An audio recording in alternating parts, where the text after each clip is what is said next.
I'm at one of my favorite locations right now. There's a mini waterfall behind me. There's a river coming down beside me. I hope you can hear me. The snow that is thick right now, so thick. Anyway, I wanted to be here whew, to talk about this theme that's coming up right now. Um, so I on Thursday nights will go to a meditation class. Not every Thursday because my husband's solo parent is gone and I'm solo parenting a lot.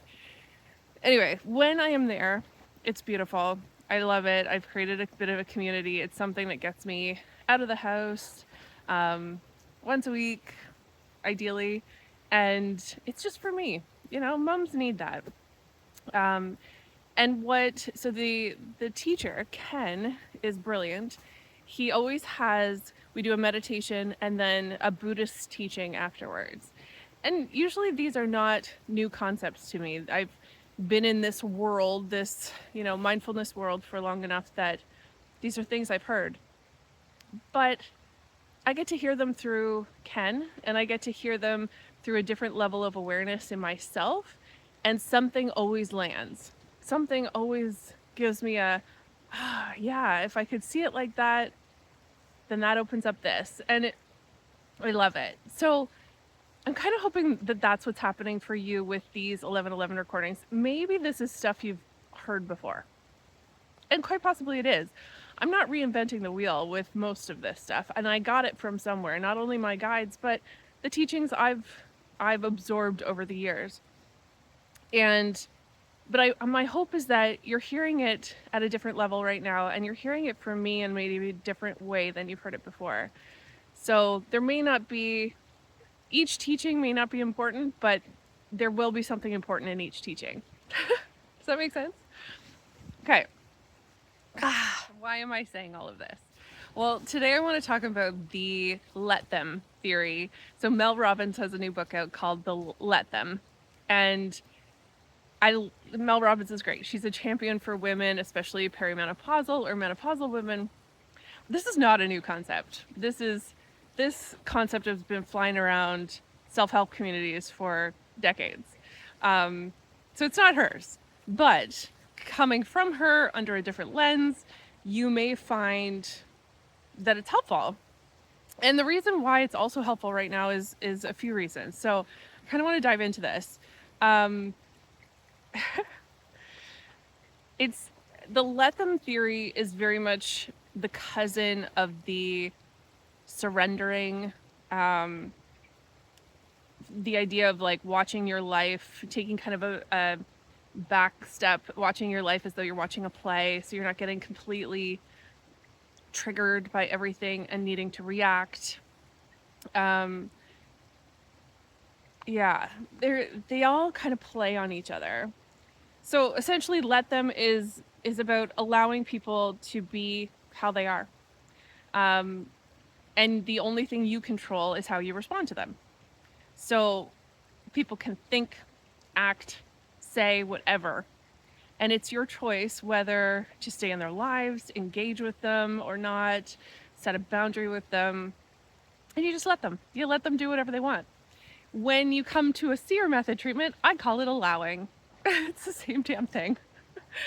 So if you were to get upset with someone else's words or behaviors, and you see this every darn day on social media, or their mindset, their beliefs, and you try and change it or prove that your way is right or better, you're essentially always in an argument with what is. And then you stay victim and controlled by someone else's behavior, actions, words, opinions. And that's so futile, to just be in an argument constantly with the world just because they don't think like you or behave like you. Ooh, there's snow falling. It's useless. So let them allow that to happen is a way for us to take back our power, a way for us to sit in our own power and then respond how we want to respond. So I want to give an example because this is all conceptual and we need to, bring it back down to reality here. Say you have a parent who is kind of overbearing or condescending even when they talk to you. And it's because that's how they grew up. And at one point in our consciousness level, it was motivating to think, okay, mom or dad hates when I do that, so I'm going to change. But that's not how we change anymore. So you can get mad and tell them off, or you can stay silent just to keep the peace. Or you, as an empowered person who is not a victim to others, can say a phrase like this. This is what I use in with my SEER method. I allow my dad to be exactly how he is. Whew. And the reason why that's such a big statement is because there's probably so many things about our parents that we wish were different.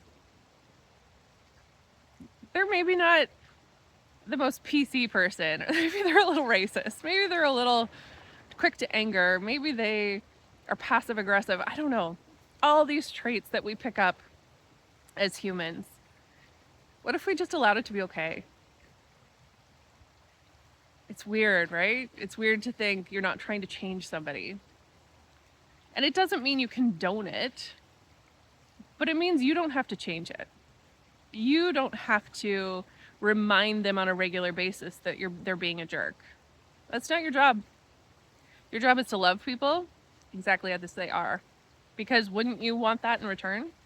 Wouldn't you want, if you've got some patterns in your body that you're not thrilled with, but you haven't quite worked through yet, wouldn't you want someone to love you unconditionally anyway? Doesn't mean you put up with abuse. Don't get me wrong here. Doesn't mean you stay in situations where you're being abused. You set some pretty darn good boundaries and you get the hell out of there. We often don't set boundaries though because of our own stuff, our own fears of being ridiculed or injured, or I mean, if someone's abusive, you're getting out. Like, let's make that clear right now. But setting a boundary is really healthy for you, really healthy to teach other people how you should be treated, how you deserve to be treated. And if they're not doing that, then you get to decide. Do you stay in their life or do you not? This is a big concept, I think. I see this on social media and comments and stuff. We see maybe poor behavior and we immediately try to change them or make them see our way. And that's a lot of effort because someone's perspective on life is exactly where they are based on the circumstances in life they've had. Same with yours. So you trying to convince them it's a different way or get them to see the light, there are times in certain arguments we'll get them to go, okay, yeah, I can see a different point, but that person has to be in a really open-minded mindset and not in a defensive stance and not stubborn. And you don't know that when you're going into an argument with them. If you let them do your thing while setting boundaries, you are doing two other things that don't get talked about. Now, fair enough, I have not read Mel's book, so she may have talked about this, but this is what came up when I was working on this topic. So one, you're letting the person with the poor behavior eventually hit their own rock bottom, where they finally learn that their behavior isn't okay. But they have to get there. You can't force them to get there. Because people change when it gets too uncomfortable to stay the same. So don't rob them from their rock bottom. That's a big statement. Don't rob people from their rock bottom. I had to learn that years ago with my brother. He was in a bad space and all I could do was love him, but I couldn't yell at him to get him to change. I could only love him and be there for him, support the heck out of him, even when it was hard, even when it didn't seem like he appreciated any of it. And now he's thriving. He's thriving. And we have a really good relationship. He doesn't with other people in my family because they ridiculed him. Get off your ass and, that doesn't work anymore. Maybe it never did. And the second thing is you're telling God, universe, source that you trust in divine justice. And it's not your egoic justice to make someone change. It's not your place to punish or correct. Now, if this is about your children and they're learning and they're small, I still think punishment doesn't really teach them the way we want them to learn. But we can guide. We can support, we can love, and we can guide. I remember the universe kind of doing this with me.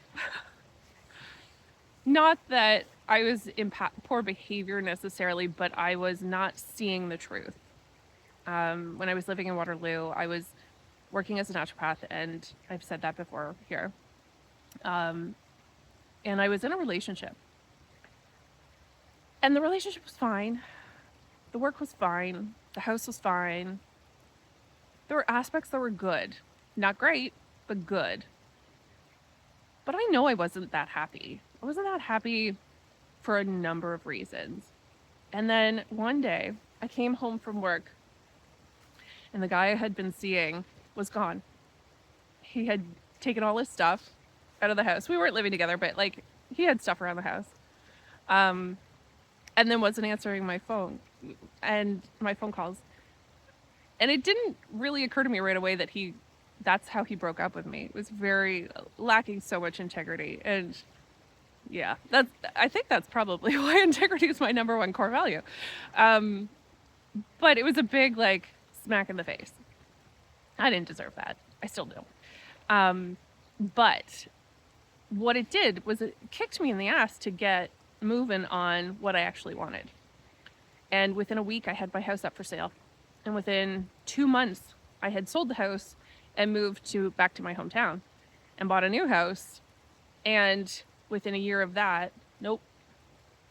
Yep. 2 years, I met my now husband. So, sometimes things that are just mundane and okay need a good, swift kick in the butt that's super duper painful in order to get you to change. You're change. You have to be more uncomfortable staying the same than you are changing. So don't rob people from that, because you have no idea what that catalyst could lead them to. Now I'm married and have a kid and live in a totally different house again, and it's wonderful. But I never would have got there had I not had that really painful experience. Okay, so we're gonna do a somatic exercise. Get comfortable. Close your eyes, hand over your heart, connecting to breath and body. Good. Can you think of someone whose behavior or words or actions have bugged you lately? Think of that person. Where are you feeling it in the body? Bring your attention there and your breath. And if you don't feel it in the body, just think of the person and think of their name. And I want you to say out loud, I allow this person to be exactly as they are. Now I want you to get a little more specific with it. So you say their name. So-and-so is allowed to not see me, understand me.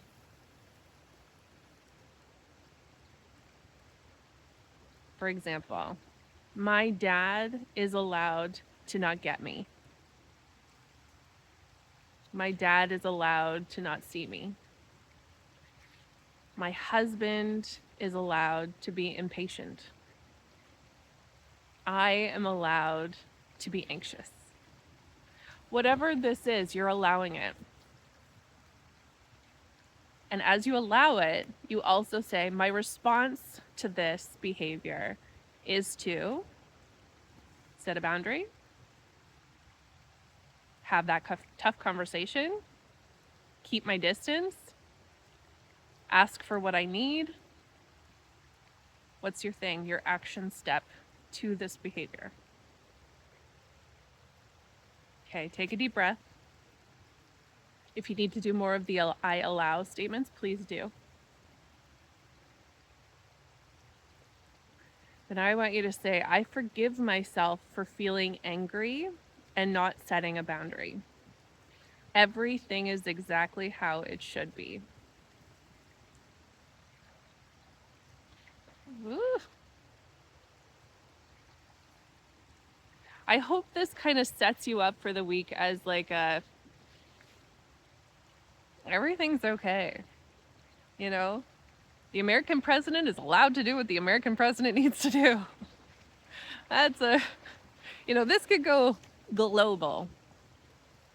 And the more you are aware of your own actions and responses instead of reactions to the world, to the people in your world, the more power you have. It's not control, it's power.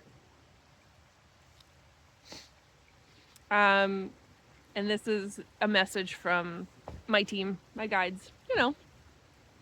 2 things we're attempting to get you to understand about this time on the planet is that old patterns and your conditioning isn't you. And as much as your ego wants to believe it's true, you don't have control over anything. Arguing with someone about their behavior is an attempt to control the person or the circumstance. Control is an illusion. Being a control freak actually means you're afraid of the unknown. It's easier to try and manipulate a situation or a person to your liking than release control and go with the flow of life. Let them is a good phrase for people who need control.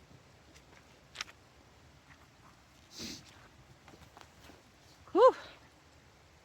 This one might need to be replayed a couple times. I think they're really big concepts that may require a few conversations on as well. If you find that you've always had a need for control, you've always judged other people's behaviors, or been surrounded by people who have really poor behaviors and not been able to set a boundary, maybe it's time to book a seer method. Those are just patterns in the body that need you to see them, love them, transmute them. This is the work I love to do. Doesn't mean I'm perfect at it. Just means I've done a lot of it. Anyway, it's a pleasure to see you today. It's a pleasure to have this teachings scenario. I don't know. I hope you have a really great week, and we'll see you next time.